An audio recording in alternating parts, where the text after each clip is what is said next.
just put my jack stand underneath the truck. Now the truck is not sitting on the jack stands yet, but it will be tomorrow. So here they are. These are brand new, haven't even been used yet.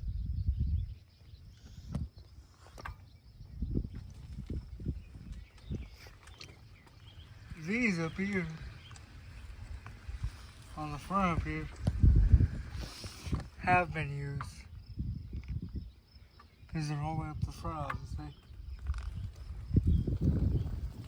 But those ones back there have not.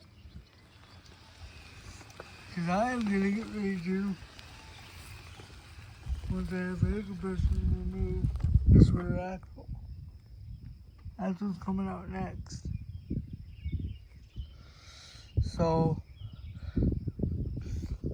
see you guys next time.